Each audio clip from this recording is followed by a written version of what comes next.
नमस्कार मंडळी, श्री स्वामी समर्थ। सकाळची सुंदर सुरुवात आपण फुलापासून आणि देवपूजेपासून करणार आहोत। तर मी आहे गावाकडे आणि ना आजची देवपूजा माझ्याकडे आहे। खरं तर ना प्रणिता नाही तर मम्मीच देवपूजा करते, पण मी आवर्जून म्हटलं आज की नाही मला देवपूजा करायची आहे, कारण इतकी फुलं असतात ना तर देवपूजा करायचा मला मोहच आवरत नाही, कारण फुलाचं डेकोरेशन करायचं असतं। तुम्ही बघू शकताय की रांगोळी काढलेली आहे फुलांची आणि गुलाबाच्या पाकळ्या, झाडाची पानं आणि कोरंटीची फुलं आणि डेलियाची फुलं आणि अजून कॉस्मॉसची फुलं आहेत। तर वेगवेगळ्या कलरची फुलं मी गोळा करून घेऊन आले, देवासाठी वेगळी आणि रांगोळीसाठी वेगळी अशी रांगोळी काढून घेतली, मस्त देवपूजा केली। आणि आता बघा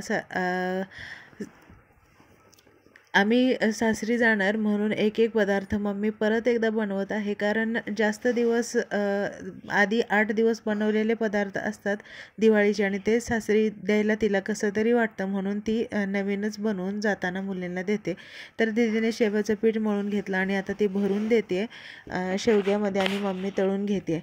प्रत्येक सणाचा पदार्थ किंवा स्वयंपाक जो असतो ना तर ते चुलीवरच करते आणि त्याच्यासाठी लोखंडी मोठी कढई आहे। नेहमीच ती असं करते, खूप छान एकदा कढई तापली ना एकदम व्यवस्थित तळून निघतं। तुम्ही पाहू शकता त्या पातेल्यामध्ये शेव तळून टाकलेली आहे, चिवडा आहे आणि त्याच्यावरती शेव टाकलेली आहे। ती चिवड्यामध्ये घरगुतीच शेव नेहमी वापरते, आम्हाला जसं समजतं ना तेव्हापासून। लाडू वगैरे करून झाले होते, कळी पाडून बुंदीचे लाडू पण करून घेतले होते, शेव करून घेतली आणि ती चिवड्यामध्ये मिक्स केली, थोडी राहिलेली शेव खाण्यासाठी ठेवली।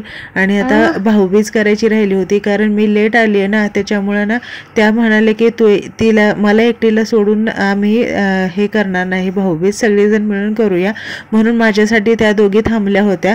तर आज आम्ही भाऊबीज करून घेतली आणि गावात जायचं होतं आठवड्या बाजारामध्ये। खरं तर कपडे घ्यायचे होते, पण सोमवार पण होता म्हणून म्हणलं बाळात पटकन उरकून जाऊन यावं, कारण वातावरण खराब झालं होतं, पाऊस येण्याची दाट शक्यता होती। तरी पण थोडाफार पाऊस सुरूच झाला होता मधून अधून। तर बघा भैयाने मला साडी गिफ्ट दिली, दीदीला साडी गिफ्ट दिली, तिने पण ओवाळून घेतलं, भाऊबीज करून घेतली।